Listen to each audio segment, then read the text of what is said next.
All right, we are back. So tonight we're talking about character and ways that we put characters together. Cool. I One thing that I think about every time I think about character is like the various meanings of the word character. Um, character as in like a character quality, or inspiring someone to have moral character versus a character in a novel. So I'm curious if you think those things are interrelated in any way, shape, or form. Yeah, I do. I think about those same things. When I think about character, I think about like a personality, Hmm. and then also kind of the like strengths and weaknesses of the personality. That's good. So what? So walk me through this. Like for the book that you're going to work on for NaNoWriMo, how are you putting like the main character together, the protagonist? Well, I've got two, um, which is kind of my I do that a lot. Tell stories that kind of have two points of view that have to bounce off of each other. Um, And so one of them is a proper detective, like an actual like police officer, Hmm. and the other one is a an amateur detective. So not a police officer, but trying to like figure something out. Um, and how did I go about like building the character? So the first thing I do is just write. Like I just sit down and kind of spin a yarn and kind of tell tall tales and just like get to know the characters, just kind of make them up and go for a little bit. Not a Yeah. terribly long while, but like, 20 pages or so, just kind of figuring out the character and the situation and the story a little bit. Um, which sounds like a mess, but actually usually I end up using that material. It ends up being in the story somewhere. Hmm. Sometimes even like the opening, but not always. But almost always it ends up in there. Occasionally it doesn't, but it usually does. Um, but what I'm trying to do is just like find somebody that is interesting to me and that I want to spend a long time with and write about. Yeah. Yeah, I think that's super important to me too. Is like one of the first things I listen to is whether or not it's I'm writing in the third person or the first person or whatever person perspective kind of the narration is occurring in. I'm looking for a voice, like a voice that kind of connects with me. Um, so with first person, you can tie that voice a little bit more closely to the character. Yeah. With third person, that voice has a remove to it that has to be managed. But it still is a narrative voice that's going to inform character development. So I like what you're saying about kind of writing your way into the character. Um, as you're doing that, what are things that you do? So you've got two separate characters. How are you managing those two different characters? Like, how do you get yourself in the headspace of character A versus character B? Um, yeah, you kind of have to cleanse the palate. Like I usually don't when I sit down to write and have like a writing session, it's like one of them or the other. I'm not like jumping back and forth. I'm doing Yeah. one of them or I'm doing the other one. And then when I come at another time, it'll be the other one. Are they first person? Are you writing, is that your narrative voice or? Third person, but sometimes to kind of find the character, I'll write in the first person Yeah. just to kind of find the character. And then, I mean, I choose point of view for like really pretty strictly strategical reasons. Like if I need the point of view to be third person for some reason, then it's third person. And if I want it to be first person, then it's first person. But I try to let the story tell me which one of those it should be. I don't just kind of arbitrarily choose. So I'll write a little bit in both of them until I kind of figure out the way the story should be, you know? Like, do I want to jump from two first person points of view? Or do I want to have kind of an omniscient third person point of view that both of them kind of filter through? Um, at some point, there'll be something going on in the narrative that creates a problem one way or the other that'll tell me which one is like the better one to use. Does That's that a make good point. sense? Or is that It too does. abstract? No, it Um, does. I mean, I know it's we're kind of talking in the general right now, but yeah, I hear what you're saying. Like at some point, everything has to inform character. That is my theory of character. So I want to segue to my little cocktail napkin thing real quick, yeah. and this will be the only kind of goofy segue thing that I'll do. But I actually put this on Microsoft Paint because I tried to do it as, on a cocktail napkin and it came out terrible.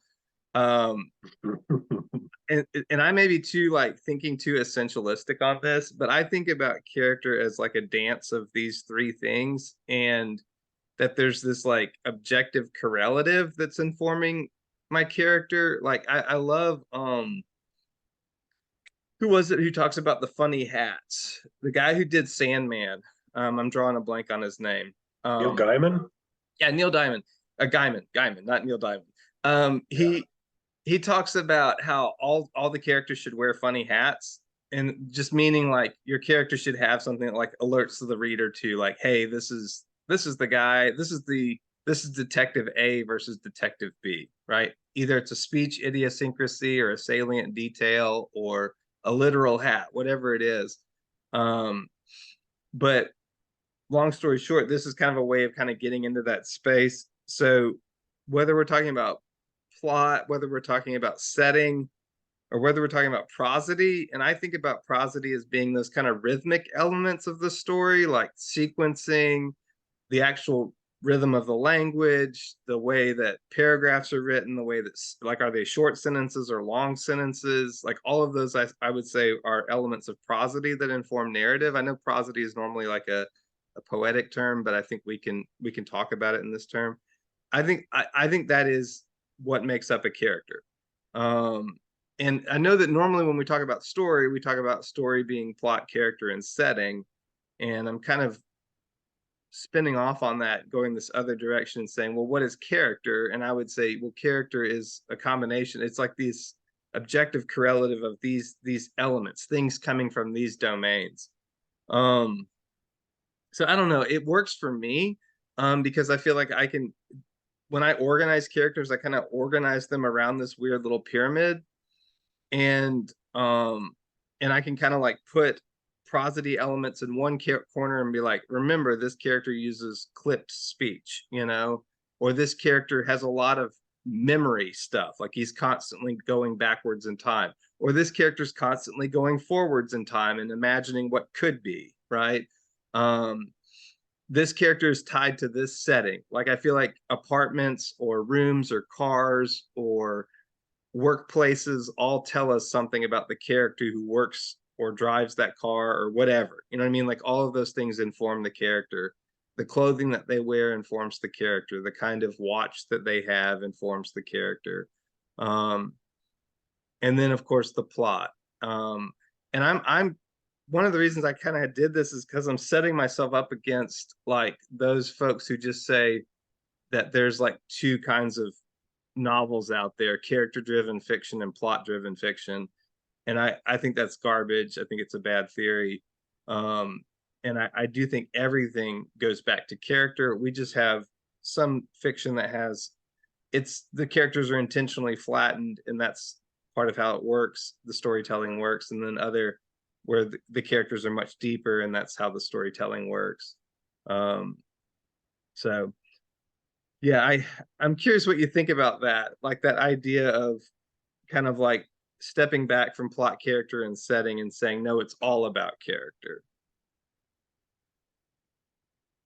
Um, well, offhand, I guess that makes me mostly think that you're a more character driven But the thing is, storyteller, you I'm know? not like I'm obsessed with plot elements, and I'm gonna get into that in a minute, like in a later video. I'm absolutely obsessed with plot. Um, because I I feel like like what you're saying. I guess the thing that makes me push back on it a little bit is I like you can tell when you read something that is super heavily plotted, and you can tell that the characters are just cardboard cutouts who are going through the motions of the plot. And like the characters never steal the story. They never like take over the plot and throw a mm, monkey wrench into it, you know. And you can tell that, like, or at least I feel like I can. And maybe I'm sensing things that aren't actually there, but I feel like I can tell when what the writer did was create a plot and then just created a kind of stick figure to walk through the plot yeah, versus created a character and then kind of saw where the character would take things, you know. I feel like they're different and I feel like you can tell the difference when you're reading a story. So that's the only thing that makes me kind of push back on what you're saying. But I'm the same way. I feel like it has to kind of come back. I feel like I don't think that it's either one, really. I don't think that it's like character driven or plot driven. I feel like a really good story is the two of them in relationship. It's the two of them in attention. And so you kind of have a plot and then you create a character and you throw them into a situation and you understand that sometimes the character isn't going to do what the plot requires them to do, and you've got to kind of adjust for that on the fly as it happens, you know. that's Your plot interesting. should constantly be under construction. It shouldn't just be like set and then you write into it. I feel like it should constantly be being revised based on what the characters are actually doing. Oh That's man, my we're that's disagreeing. my take. That's good. I am in a totally different space than you. I think there's really only like one plot that ever existed, maybe two. Um, like and I think for me that's important to like live in that headspace because I think it's almost like I've been told once that there's more like 42 move chess games than there are atoms in the universe or something along those lines. But like a lot of those chess games are just complete nonsense. And I think that we as writers have the same risk that we're running when it comes to plot. Is like I think there's a finitely infinite a finitely I think there's a finite number of plots that human beings understand, like as successful games. So like I mean, I really think so. For example, the oldest plot is the best. The oldest plot is like, we were walking by the river, we were attacked by a bear. I'm the only one who lived to come back and tell you that there's a bear by the river. Like, I think that's the hero's journey. Like that's the plot, and I think it's a Yeah, I fairly think I fixed basically thing. agree with you. I think there are an infinite number of like stories that you can tell, but there's a finite version of stories that work, of stories that are actually like useful to human beings But I would say over and to help against them live their lives, you know? character, when I think about character, that's an infinitely infinite thing. Like the interesting thing about character is like it's so when I think about plot, the idea that there's all of these various chess games that you could run that are total garbage, it's kind of sad. Like it makes me kind of sad. It makes me think, oh, well, that's kind of limiting. But then when I think about character, you could have a character running a garbage chess game and there's still an interesting character. So there's an infinite number of characters, like potential characters. Like it that's the actual that's what can really make a story, if that makes sense. Yeah. It's like if it's all I mean if what I'm saying is kind of reductive, but I'm saying if it's all the hero's journey, just keep changing the heroes, you know? Well, yeah, that's Um, why the hero has 1,000 faces. yeah, there you go. It Yeah, he was does, it's smarter than not me anyway. literally 1,000. It just means like infinite, you know? Yeah, yeah. Just like how Jesus taught us to forgive like 70 times, seven times or whatever. Right. He didn't Um, mean just 140 times or whatever. yeah. 1,400 Well, times. I'm glad we kind of found like a point that we're kind of differing on. That's really it for tonight. We kind of I think tiptoed around the promise to the reader, and I mean I think we promised different things to the reader in different times. But I think when you were talking about um the tension that we have as writers, where if we go too heavy into the plot, it flattens the characters and you kind of know what you're getting. Um, I think like the issue there is something to do with fate. You know what I mean? Like the story becomes overly fated, um, versus Well, yeah, a story. because you have overly faded it by kind Yeah, of designing the plot and not allowing the character any agency. yeah. And then there's So, then the promise. There's basically no promise. There, as you're reading it, there's nothing's being promised because all that's happening is elements of fate are occurring.